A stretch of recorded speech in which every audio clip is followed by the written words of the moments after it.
Hello there. Today I thought I'd have a look at a wine from Montepulciano d'Abruzzo. This is Podere from Umani Ronchi, and it's a rather young 2022 vintage. I thought it'd be quite nice to look at a Montepulciano d'Abruzzo, especially as in the news recently we've seen moves to limit the use of the great name Montepulciano to the Abruzzo area and replace it in other regions by an old pseudonym called Disco.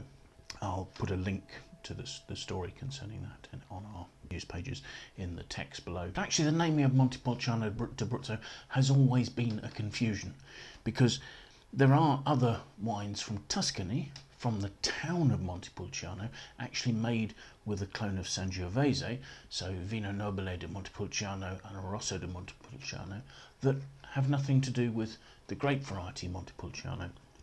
And I think at the heart of this there's been confusion for quite a long time, and it's taken some time to unravel. I mean, as far back as 1853, ampelographers actually decided that these were two separate grape varieties, but until then a lot of people had viewed them as a single variety, and that's where I think a lot of the confusion originates. And actually it's a shame, because to my mind Montepulciano d'Abruzzo is a completely different style of wine from Vino Nobile di Montepulciano or Rosso di Montepulciano, which are much more serious, structured wines for aging, whereas Montepulciano d'Abruzzo produces a really quite attractive, approachable wine that can be drunk quite young, can be quite versatile for matching with foods for everyday drinking, and can make a very enjoyable drink. Now, Umani Ronchi are quite a well-known producer, quite well-distributed producer of Montepulciano d'Abruzzo. The company was actually started in 1957 by Gino Umanui Ronchi,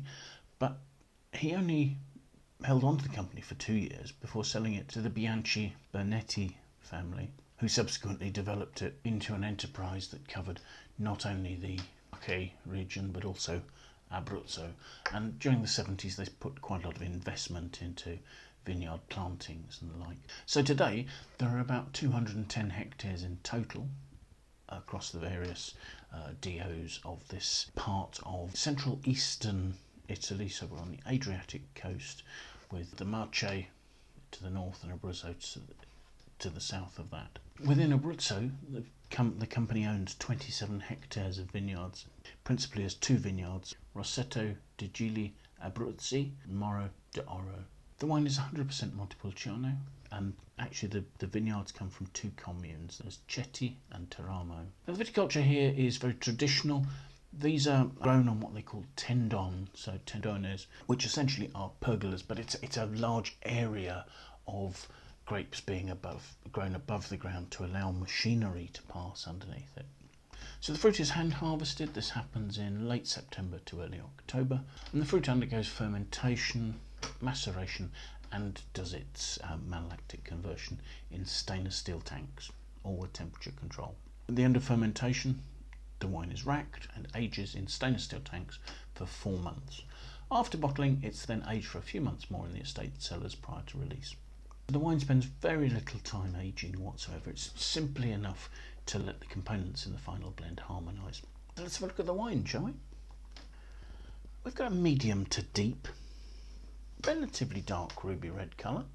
It's not particularly forming tears, although there is some viscosity on the side of the glass there. Let's have a look at the aromas, shall we?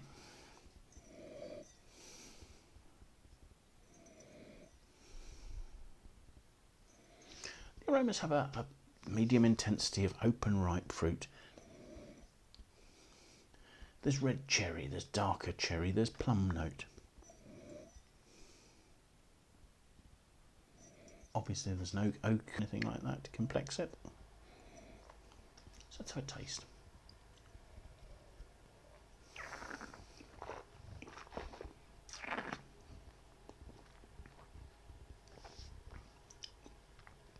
The wine combines nicely balanced fresh acidity with a rounded, supple, fruity, relatively straightforward. The wine is medium bodied, not heavily structured, but does have a little tiny bit of tannic grip there, as well as the sort of the red cherry, red plum fruit. There's also a little bit of licoricey concentration. It's giving some richness, but also a tiny touch of bitterness towards the front palate. The alcohol at 13% is leaving the wine very balanced. The fruit is sufficient to cope with that. And more of the sort of the juicy, dark red cherry fruit comes to the finish, where it lasts reasonably well. There's a tiny touch of spice there, but otherwise this is a relatively straightforward and quite simple red wine. It's providing easy drinking. It's a 2022, and yet it's fully mature now. There's no need to age this any further. This has enough weight, enough freshness and enough fruit to be a really versatile everyday drinking wine. It would match a large number of foods, and is supple enough that it could be drunk on its own if you wanted to. So thank you very much for watching. If you've enjoyed the tasting, do please press the like button. Do share it with your friends if you think they'd be interested.